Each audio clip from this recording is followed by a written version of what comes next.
Hello and welcome to my YouTube channel PHP to do. So in this video we are going to cover a concept regarding conditional statement in PHP. What are the uses of conditional statement and where to implement it. We are going to cover these things, and before starting a video I request you guys to please subscribe my YouTube channel and don't forget to click the bell icon so you never miss any kind of update from my side. So let's get started.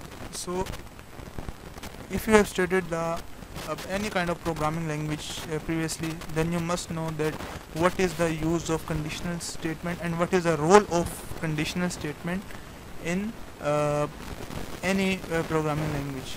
So in PHP, conditional statement is basically used to apply conditions and to run a code block on the different end. Let's suppose if we take an example of conditional statement in our daily life. So this is our mobile phone and these are the buttons located on it. So if you have applied condition on it, if you have applied any kind of condition on it, these are buttons, and from here you have to enter the pin, and then after entering the pin you will log in to the main system, and if the pin is wrong then it will show. If the pin is right, this is main system. If the pin is right, then main system. If wrong, then it will show you this screen again. So what is the role of conditional statement in this one?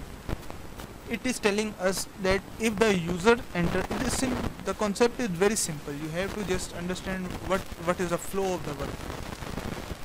It means that if the password that entered by user is matched up with the password that is located at the database end, at the server end, then you must allow user to log in into this system.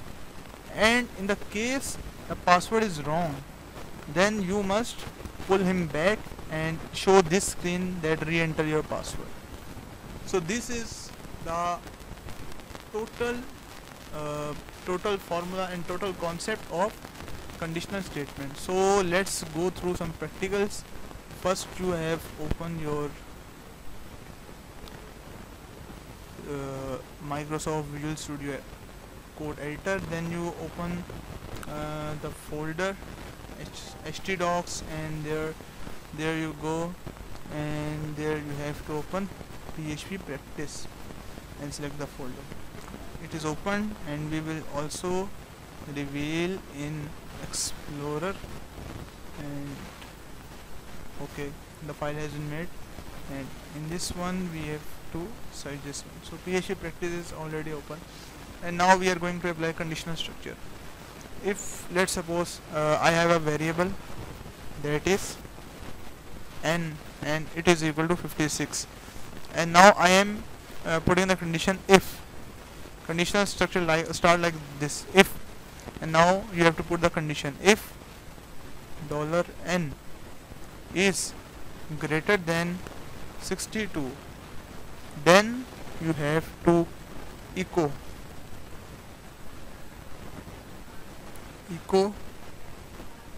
then you have to echo hello. Okay, so let's see how it will be executed. It will show nothing because 56 is not greater than 62. So we have to put another case. If it is not if it is greater than 62, we have tell the only one side, that if it is greater than 62, then you have to show output that code block. You have to run that code block, and else if it is not equal to 62, then you have to run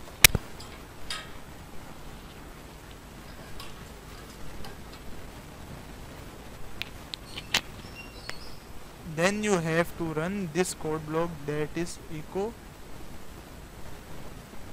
and void. So let's see how the things will executed. So I have entered this one, and now as we know that it is not equal to the it is 56 is less than 62. That's why the else statement was executed and the second code block was executed. If we turn the situation off and if we write 55, then it will run the first block. And if there are multiple statements, then that if this, or if I want to create another case, then I will type and I will declare another conditional structure named as else if this is not the case that we are looking for, then this might be, and the final result will be this. If the first two were rejected, then you must implement the third one. Then else if and else if dollar and is equal to 55 is equals to 55, then you should echo yes. Okay, so in this case we are getting the value to be 55. Now let's see what will be happen. So yes, else if code block run because it was equal to 55. So that's all from the conditional statement, and it's quite easy. When the statement will be true, then it will be executed. When the statement will be false, then if if there is only if block, then it will it will run the else block alternately. So do subscribe my YouTube channel, and please like my video, share my video, and if you have any kind of question regarding today's lecture, you can ask